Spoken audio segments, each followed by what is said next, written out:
এটি এমন একটা জিনিস যাকে ছাড়া শুক্তোর স্বাদ একদমই অসম্পূর্ণ।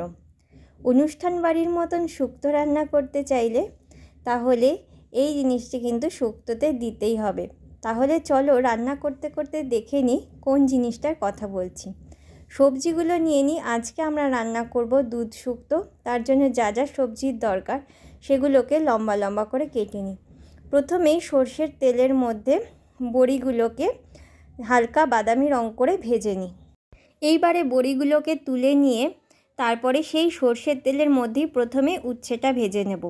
অন্যান্য সবজিগুলো আমি লম্বা করে কাটলেও উচ্ছেটা কিন্তু আমি গোল গোল করে কেটেছি, কারণ উচ্ছেটা গোল করে কাটলে ভাজতে খুব সুবিধে হয়। তা উচ্ছেটা দিয়ে দিলাম এবার তেলের মধ্যে, দিয়ে নাড়াচাড়া করে উচ্ছেটাকেও বেশ ব্রাউন কালার করে, হালকা ব্রাউন কালার করে ভেজে নেব। নিয়ে তারপরে উচ্ছেটা তুলে নিয়ে দিয়ে দেব ফোড়ন। ফোড়নে যা যা লাগবে সেগুলো আগে থেকে রেডি করে নাও। সেগুলো হচ্ছে আদা, অল্প একটু মেথি আর অল্প একটু রাঁধুনি।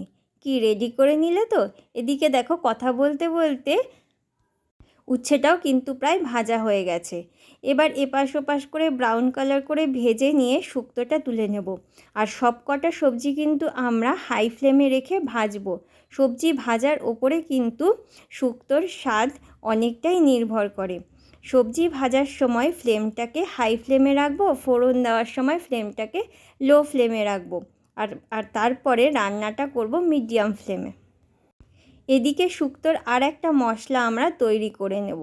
সেটা হচ্ছে 2 চামচ রাঁধুনিকে একটা মিক্সিং জারের মধ্যে নিয়ে নেব। এটা ভাজা হয়ে গেছে, তাই আমি উচ্ছেগুলোকে এবারে তুলে নেব। নিয়ে এইবারে দেব ফোড়ন। ফোড়নে কি বলেছি মনে আছে তো? অল্প একটু আদাকে থেতো করে নেব। তারপরে এর সাথে অল্প একটু মেথি আর হাফ চামচ মতো রাঁধুনি দিয়ে বেশ সুন্দর একটা যখন গন্ধ বেরোবে ফোড়নের, তখন এই কেটে রাখা সবজিগুলোকে দিয়ে দেব। অনেকে কিন্তু শুকনো লঙ্কা আর তেজপাতাও দেয়, তবে রাঁধুনির গন্ধটা আমার বেশ ভালো লাগে, তাই আমি শুকনো লঙ্কা বা তেজপাতা কোনোটাই দিইনি। দিয়ে দিয়েছি অল্প একটু ঘি দিয়ে ভাজলে সবজির মধ্যে ঘিয়ের গন্ধটা খুব সুন্দরভাবে ঢুকে যায়। এবারে সবজিগুলো যতক্ষণ ভাজা হচ্ছে ততক্ষণে সেই মশলাটা বানিয়ে নিই। প্রথমে গুঁড়ো করে নিলাম 2 চামচ রাঁধুনিটা। এর মধ্যে দিয়ে দেব প্রায় 2 ইঞ্চি আদা, হাফ চামচ সর্ষে, আমি কালো সর্ষে ইউজ করেছি, আর হাফ চামচ পোস্ত। কেউ ইচ্ছে করলে সাদা সর্ষেও দিতে পারো। দিয়ে সব কটাকে ভালো করে পেস্ট করে নেব। আর এদিকে সবজিটা ভাজতে থাকবো। সবজিটা বেশ ভালোভাবে ভাজা হয়ে গেলে তারপরেই আমি কিন্তু এই পেস্টটা সবজির মধ্যে দিয়ে দেব। অনেকে বেগুনটা সবজি ভাজার শেষে দেয়, তবে আমি একসাথেই দিয়ে দিয়েছি সবজির সাথে। এই দেখো পেস্টটা রেডি হয়ে গেছে আমাদের। এবারে আমি পেস্টটা এর মধ্যে দিয়ে দেব। সবজির মধ্যে এখানে আমি যা যা দিয়েছি, কুমড়ো দিয়েছি, গাজর, লাউ, বিনস, ফুলকপি, সাদা আলু, লাল আলু, লাউ, সজনে ডাঁটা, কাঁচকলা, প্রায় 9 থেকে 10 রকমের সবজি কিন্তু এখানে আছে। সবজি মশলার সাথে ভালো করে কষিয়ে নিয়ে দিয়ে দিতে হবে জল। ইচ্ছে করলে এখানে গরম জলও ব্যবহার করতে পারো। গরম জল দিলে কিন্তু স্বাদটা বেশ ভালো আসে।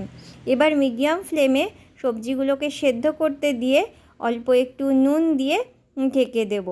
সবজিগুলো 50 থেকে 70% পর্যন্ত সেদ্ধ হয়ে গেলে তারপরে দিয়ে দেবো এর মধ্যে উচ্ছে আর ভেজে রাখা বড়িগুলো দিয়ে আবার মিডিয়াম ফ্লেমে রেখে ঢেকে আমরা পুরো সবজিটা সেদ্ধ করে নেব। এবারে চেক করব সবজিটা সেদ্ধ হয়েছে কিনা। সবজিটা খুব ভালোভাবে সেদ্ধ হয়ে গেছে। এবারে আমরা দেব দুধ দেওয়ার আগে ফ্লেমটা কমিয়ে নেব, অনেক সময় দুধ কেটে যেতে পারে সেই ভয়তে। তা দুধটা দিয়ে কিন্তু আমরা বেশিক্ষণ এটাকে ফোটাবো না। লো ফ্লেমে রেখে অল্প একটু ফুটিয়েই পরিমাণ মতো চিনি দিয়ে তারপরে হালকা করে ফুটিয়ে এটাকে নামিয়ে ফেলতে হবে। শুক্তো বেশ মিষ্টি মিষ্টি ভালো লাগে খেতে, অনুষ্ঠান বাড়িতে যেরকম হয় সাধারণত, তাই আমি চিনিটা এখানে একটু বেশি দিয়েছি। অপূর্ব সুন্দর গন্ধ বেরিয়েছে, সাথে দেখতেও কিন্তু অপূর্ব সুন্দর হয়েছে। আপনাদের সবাইকে অনেক ধন্যবাদ আমার ভিডিওটা পুরো দেখার জন্য। আর শুক্তো যখন হয়ে গেছে তখন গরম গরম ভাতের সাথে পরিবেশন করে দেখা যাক কেমন হলো শুক্তো। পুজোর 4টে দিনের মধ্যে যে কোনো একটা দিন বা বাড়িতে গেস্ট আসলে বাঙালি ঐতিহ্যপূর্ণ খাবার দুধ শুক্তো কিন্তু করে খাওয়াতেই পারেন, আর তাতে কিন্তু আপনি সবার থেকে বেশ প্রশংসাই পাবেন।